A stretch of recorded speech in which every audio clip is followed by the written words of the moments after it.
The New York City Council is in partnership with the Hetrick-Martin Institute. We've supported them, provided city funds in order for them to do the services. But one of the things we wanted to really do was get these youth summits to be borough-based. So there would be 5, one in every borough. Really exciting to be part of something like this where it's supportive of young people that really need to know and acknowledge that we care for them, that they are important members of our city and our community, and that we're going to do everything we can to really allow them to fulfill their potential. Here at St. Francis College, a citywide initiative is helping Brooklyn's LGBTQ youth. The Hetrick-Martin Institute held the Bronx LGBT Youth Summit, which seeks to bring awareness to services available to the community. As 2 of the now 7 openly gay members on New York City Council, Majority Leader Jimmy Van Bramer and Councilmember Daniel Drum both felt compelled to take part in Queens' first ever LGBTQ Youth Summit. I am Carlos Menchaca. I'm a council member representing Red Hook and Sunset Park. Do we have Red Hook and Sunset Park in the house? All right. We need to really understand how we're bringing healthcare into communities like the LGBTQ community, which require a very particular kind of expertise. I see so many organizations here this morning, and this is what the New York is about.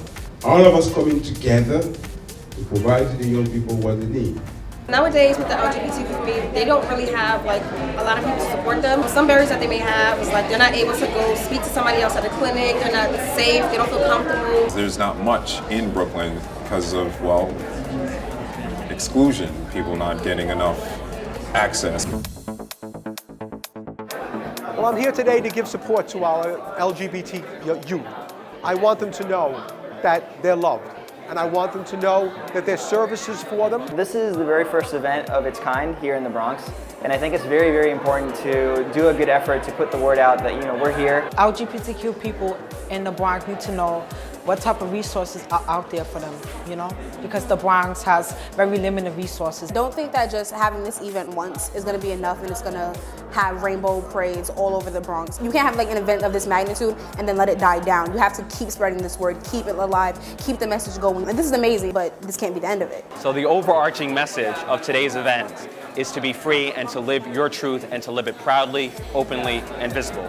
And I want to thank HMI for spreading that message loud and clear right here in the Bronx. I just want to say for these LGBTQ youth groups, one saved my life and allowed me to become who I am. And I know that they're so important. We're all making history together. I am struck by how many of you are so heroic at such a young age to even be in this room today. Sometimes people can't come out to their parents.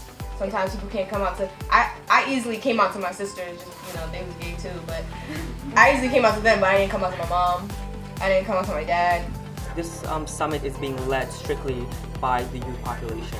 And it's so important for that generation to really stand up and say, you know what, these are my struggles. What our ancestors' struggles, what everyone have been fighting for the last 30, 40 years. It's very helpful to the community because it brings the LGBT community together. The fact that, we come together and we basically build this foundation of something that's going to be big in the future is actually a great, great thing. This borough today, Manhattan, is an opportunity for over 150 LGBTQ young people and their straight allies to come together. I've never been to an LGBTQ-based youth summit, so this is my very first time and I'm having an extremely amazing time. We worked to put the funding together so that we could make this happen and so that HMI can do this and we can go to each borough to bring it to everyone in their community.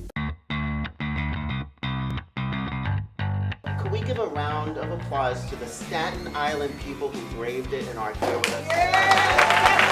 LGBT youth on Staten Island definitely face issues around isolation. So having an event like this that's larger and brings together more organizations and more young people has been really special and really makes this a powerful event.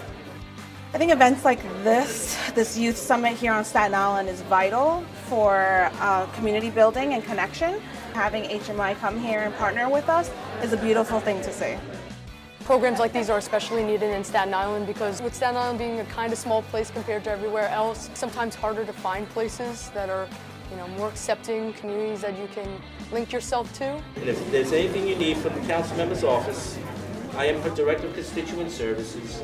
You can call us anytime if you ever need any help in any issues that you're facing.